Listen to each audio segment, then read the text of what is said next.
আসসালামু আলাইকুম। সুপ্রিয় দর্শক শ্রোতা, আপনারা যে যেখান থেকে শুনছেন প্রত্যেককে আন্তরিক শুভেচ্ছা এবং মোবারকবাদ।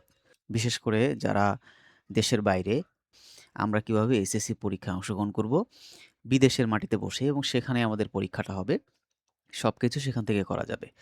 আরও বেশ চমৎকার কিছু তথ্য থাকবে যেগুলো শুনলে আপনারা বেশ অবাকই হবেন। কারণ একই সাথে আপনার কাজকর্মও চলবে, সেই সাথে আপনার পরীক্ষা, পড়াশোনা, সার্টিফিকেট এগুলো হয়তো আপনার লাইফে একটা বড় চেঞ্জিং হিসেবে কাজে আসতে পারে ভবিষ্যতে। তো চলুন দেখে নেওয়া যাক।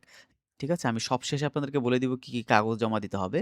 তো ১ম এই আমি আপনাদেরকে ভর্তির আবেদনের তারিখটা একটু দেখায় দেই যে ১১ আগস্ট ২০২৬ থেকে ৩০ সেপ্টেম্বর ২০২৬ পর্যন্ত মাত্র ৳৬১০ জমা দিয়ে আপনারা অনলাইনে আবেদন করতে পারবেন। উন্মুক্ত বিশ্ববিদ্যালয়ের যেই অনলাইন প্ল্যাটফর্ম আছে, দূরশিক্ষণ পদ্ধতি ওই সিস্টেমে এটা পরিচালিত হবে। অর্থাৎ আপনি দেশের বাইরে অবস্থান করে আপনার সেখানে যেই দূতাবাসের মাধ্যমে আপনি ভর্তি সম্পন্ন করবেন, পরবর্তীতে আপনার ক্লাস করার জন্য স্টাডি সেন্টারে যাওয়ার প্রয়োজন পড়বে না।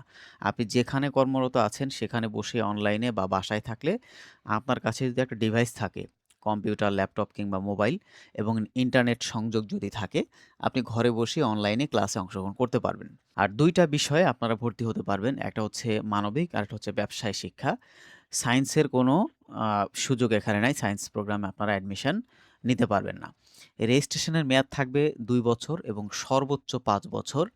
২ বছরের আগে আপনি এই কোর্সটা কোনোভাবেই কমপ্লিট করতে পারবেন না।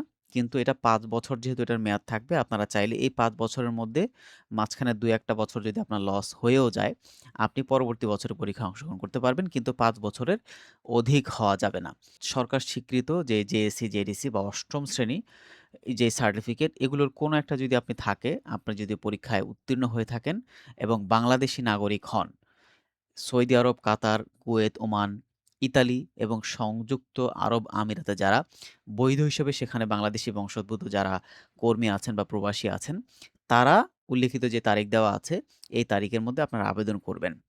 এবং আরেকটা বিষয় মনে রাখবেন যে ৩১শে ডিসেম্বর ১৯৯৭ সালের পরে যারা জন্ম তারিখ দিবেন আবেদনপত্রে, তাদের ক্ষেত্রে কিন্তু জেএসসি এবং জেডিসি বা সমমানের সনদ কিন্তু আপনাদেরকে প্র প্র প্রদান করতে হবে।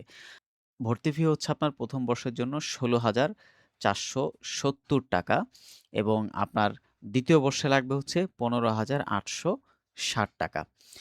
যদি আপনি ২য় বর্ষে ৪র্থ বিষয় নেন, তাহলে সেক্ষেত্রে আপনার কিছু টাকা এটার সাথে এড হবে। ৳১৮,৩০০ আপনার টোটাল খরচ পড়বে। আর আবেদন ফর্মে শিক্ষার্থীর নিজের নাম, জন্ম তারিখ, পিতামাতার নাম, অন্যান্য যত তথ্য আপনি দিবেন সেটা অবশ্যই আপনার এনআইডি, পাসপোর্ট দেখে হুবহু লিখবেন।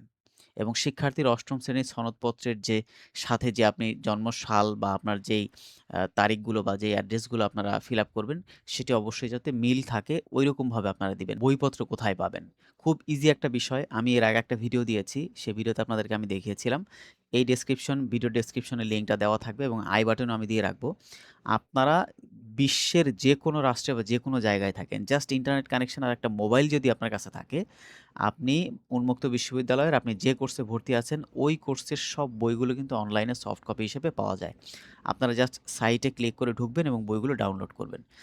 এছাড়াও যদি আপনারা কেউ চান যে ব্যক্তিগতভাবে আপনারা মুদ্রিত বই নিতে চান বা হার্ড কপি নিতে চান, সেক্ষেত্রে ইন্টারন্যাশনাল প্রোগ্রাম উইং এর যেই তাদের আ দায়িত্বরত যারা আছে তাদের সাথে যোগাযোগ করলে আপনারা কিন্তু বিনামূল্যে বইগুলো সংগ্রহ করতে পারবেন। এখানে কিন্তু বলে দেয়া আছে। এবং ভর্তিকৃত শিক্ষার্থী বাংলাদেশে প্রত্যাবর্তন করলে, কোনো কারণে আপনি বিদেশে আছেন, বাংলাদেশে চলে এসেছেন অথবা ওই দেশ থেকে অন্য কোনো দেশে আপনি চলে গিয়েছেন। সেক্ষেত্রে আপনার এই মানে যত বছর আপনার এই রেজিস্ট্রেশনের মেয়াদ থাকবে, এই মেয়াদকালীন সময়ের মধ্যে আপনি সে দেশে বসেও কিন্তু আপনার এই পরীক্ষাটা আপনি দিতে পারবেন। আপনি অনলাইনে ক্লাস করতে পারবেন। আপনার পড়াশোনায় কোনো ব্যাঘাত ঘটবে না। যদি আপনি চান। আপনি সৌদি আরব থেকে আপনি পরবর্তীতে ইতালিতে চলে গিয়েছেন বা বাংলাদেশে চলে এসেছেন। আপনার ওই রেজিস্ট্রেশনের আন্ডারেই কিন্তু আপনি বাংলাদেশে বা ইতালিতে বসেও আপনি পরীক্ষায় অংশগ্রহণ করতে পারবেন, ক্লাস করতে পারবেন। তো সবশেষ আপনাদেরকে বলে দেই যে কি, কি কাগজ আপনাদেরকে জমা দিতে হবে অ্যাপ্লিকেশনের সময়।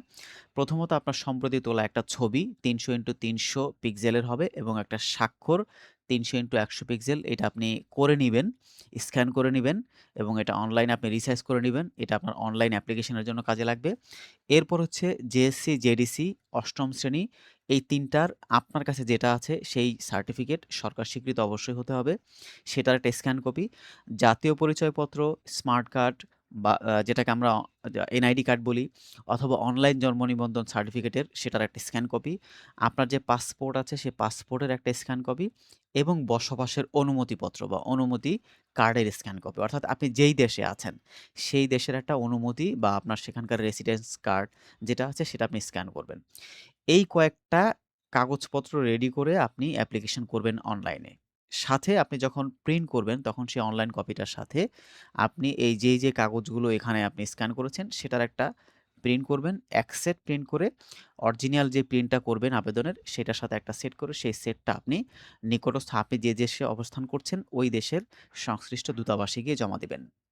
সাথে আপনি যে পেমেন্ট করেছেন, সেই পেমেন্টের স্লিপটাও ডাউনলোড করবেন, সেটাও আপনার আবেদন ফর্মের সাথে যুক্ত করে দিবেন। এই হচ্ছে মোটামুটি আপনার প্রসেস। খুবই সিম্পল একটা জিনিস। জাস্ট আপনি আপনার মোবাইল থেকে বা আপনার কম্পিউটার থেকে আপনি নিজেই বাসায় বসে থেকে অনলাইনে করতে পারবেন। তো এই ছিল মোটামুটি যারা দেশের বাইরে অবস্থান করছেন, উল্লেখিত যেই দেশগুলো আমি বললাম, এই দেশগুলো থেকে আপনারা খুব সহজে এবং কম টাকায় কাজের পাশাপাশি কিন্তু আপনারা উন্মুক্ত বিশ্ববিদ্যালয়ের আন্ডারে এসএসসি প্রোগ্রামে ভর্তি হতে পারেন। তো পরবর্তী ভিডিওতে আমি আপনাদেরকে আরও একটা ভিডিও দিব আপনারা কিভাবে অ্যাপ্লিকেশন করতে পারবেন সে বিষয়ে। এছাড়াও উন্মুক্ত বিশ্ববিদ্যালয়ের আন্ডারে কিন্তু যারা ইন্টারমিডিয়েট করতে চাচ্ছেন দেশের বাইরে থেকে এবং যারা ডিগ্রি করতে চাচ্ছেন দেশের বাইরে থেকে এ বিষয়েও ধাপে আমি কয়েকটা ভিডিও নিয়ে আসবো খুব শীঘ্রই। তো সবাই ভালো থাকেন, সুস্থ থাকেন। আল্লাহ হাফেজ।